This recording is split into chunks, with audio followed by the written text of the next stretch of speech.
Let me show you how you can get this massive 12.3-inch wireless CarPlay and Android Auto screen onto your GLE, updating it from the tiny old infotainment, bringing it up to date and adding the touch functionality all in one. Alright, starting off with the first bit, we need to remove this plastic trim around the radio. Once that is undone, we can remove the climate control, only held in by clips, undo the plugs, and then you're going to reveal two torque strings that you can use to pull them down and pull the radio out. So after you've gotten this trim out, use a nice soft plastic tool, and then you can go around the corners, wedge it in, and then slowly pry it out. Make sure you do not put too much tension on the dash leather. Once you've done it on the one side, do the same on the other side. This will come out and you can undo the plugs behind here. That's going to reveal two pull tabs which you can pull down and undo the torque screws. That's going to allow for your radio to come in. Now that plug right there is the first plug you need to get out. That's sitting right behind the first panel. That can get undone. Unclip it from here, and then that's going to allow for you to pull the radio out more. And then you can go ahead and remove each one of these plugs. It's going to look like a mess. Don't worry about it. We'll get it all sorted. Now moving on to the next process, which is removing the AC ducts, again held on by torque string.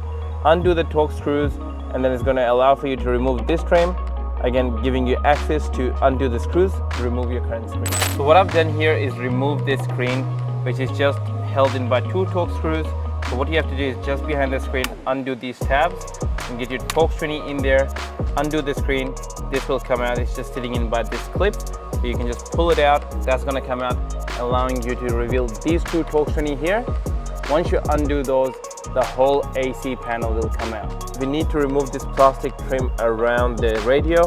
Once that is undone, we can remove the climate control, only held in by clips, undo the plugs, and then you're going to reveal two torque strings that you can use to pull them down and pull the radio out. So after you've gotten this trim out, use a nice soft plastic tool, and then you can go around the corners, wedge it in, and then slowly pry it out.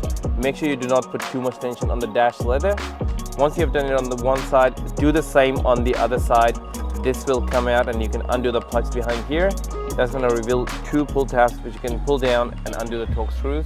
That's going to allow for your radio to come out. Now moving on to the removal of A-pillar is just by using a plastic trim tool. You can pop this out. It's going to reveal a Torx 25 underneath. It's only held in by that. You can get a bit of the weather strip out to give you access behind the A-pillar to get them out nicely. Once you have it tilted, you can wiggle it out. Now one more thing I've done here is gone ahead and remove this side panel from around here. Now the next part we have to do is to remove the glove box, for which there's three Torx 20 underneath the glove box. There's three inside the glove box. There's one on the side and then one on the bottom. We're going to remove all of those Torx screws. Once that is out, the glove box will come out. It's going to sit on the side, and then we can start with our installation. Alright, so what I've done here is gone ahead and remove all those Torx 20. There was two Torx 30 as well, one on the left side, one right bottom of the glove box. So once you've removed all of those screws, the glove box just slides out. There's only two connections behind, one on the left side of the glove box, one on top for the light. Once you have done that, the glove box comes out and I've put it in the trunk. I'm using the trunk as a table to keep everything organized. Now once all of these things are out, we can start with our installation. Let's see what you get in the box when you buy the Western Auto Custom Kit for GLE. The very first thing you get is this massive 12.3-inch screen itself, the new redirected AC duct with the IWC digital clock in the center, and you get all of the mounting hardware and the wiring kit required to make this work. Now using something like this fabric tape is key to a neat installation. Tape up all of your wiring that comes in the kit with something like this. It's not only going to make your installation look cleaner, but it's also going to prevent any kinds of rattling that can happen from adding the new wires to the car. So what I'm going to do now is go ahead and tape everything that I need to tape up, and then we'll move on to the installation. Starting off mounting the mic there, GPS module there, running everything to the center, getting the wires from the center all the way to the glove box for my USBs, getting the power in with my AUX connection, and then I'll show you what I've done. Also with your wiring, you want to make sure you remove this fiber optics from here. It's a pull-up tab, so what you have to do is press this up and this will slide out. Note the position where this is going in. It's going to go in the exact same position in the new quad lock that comes in the kit. So if it's on the first position, on here you can see it's on the first position, take it out and put it back here in the first position. Now in order for you to run your audio, you have to use one of these USB to AUX adapter that comes in the kit. One part of it, the USB will connect to your media interface inside the car, which is the USBs here. The other side of it is going to connect to the audio output cable that comes in from your screen. That's gonna plug in here. Now in order to run that through, what you would have to do is take those two Torx 15 from down there out. Once you've taken those two Torx 15 out, this side panel here will come out. Once that side panel is out, you can feed the wiring through, put the screws back, plug it in. That should be all good to go. All right, so a little bit of progress is we have put that one in. Run your wiring through here, the big cable coming out of your new cord lock, the new LVDS display cable and your USB plug, GPS antenna, the Wi-Fi antenna, and this one 5 volts behind here for your digital IWC clock. Once all of that is plugged in, there's a new strut brace that sits behind this unit. Put that in place of the original slot, bolt in your 3 Torx 20. Once that is done, you'll see this tiny little screws in the kit. That's the one you have to use to hold this one in place. Use the Torx 20 that you took out initially from here to keep it intact. That's solid. You can start plugging the screen in here. Run your USB to AUX connection. That's the AUX connection. That's gonna run until here. I'm gonna try to find a way to fish it all the way from here up to here.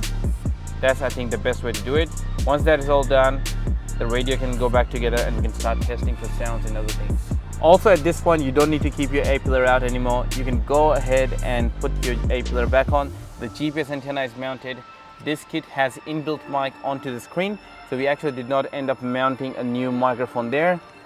I'm gonna go ahead and put my A-pillar back on, start fitting my AUX cable all the way to the center console, plug my radio back in, put the screen on, and start testing for sound. All right, I've got my USB connection all the way to the center console. What I've done is gone ahead around here with a long zip tie fishing tool, something like that. All the way goes inside the center console. Very easy to fish it through. Now what I'm gonna do is put back my radio, put it in place, connect all of the plugs, and then start testing for sound.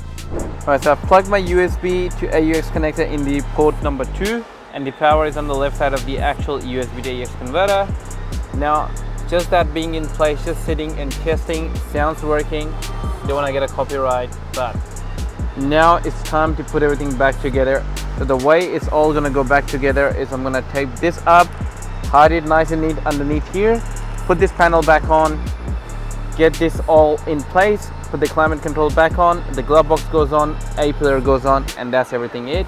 Then I'm gonna show you what settings you guys need to do to make it fully compatible with your GLE. And after putting everything back together, that is the system all done. The settings were pre-configured for this car, so I didn't actually have to do anything. The time's correct, there's a compass, it's gonna work when you go out, there's no GPS reception here. You can also change this to a clock if you like. It has a IWC digital clock that you can select from. Now, in order to go back to your original car settings, you can just click on car device. It's gonna bring you back to your original NTG5. You have to be selected on the media interface for your audio to come through the screen. Have a look at that, guys. How amazing does that look? If you guys want a system like this in your GLE, in your GLC, in your GLS, or any other car that you've got, send me an email on info@westernautocustoms.com.au or reach out to me on www.westernautocustoms.com.au to see how I can help with your car.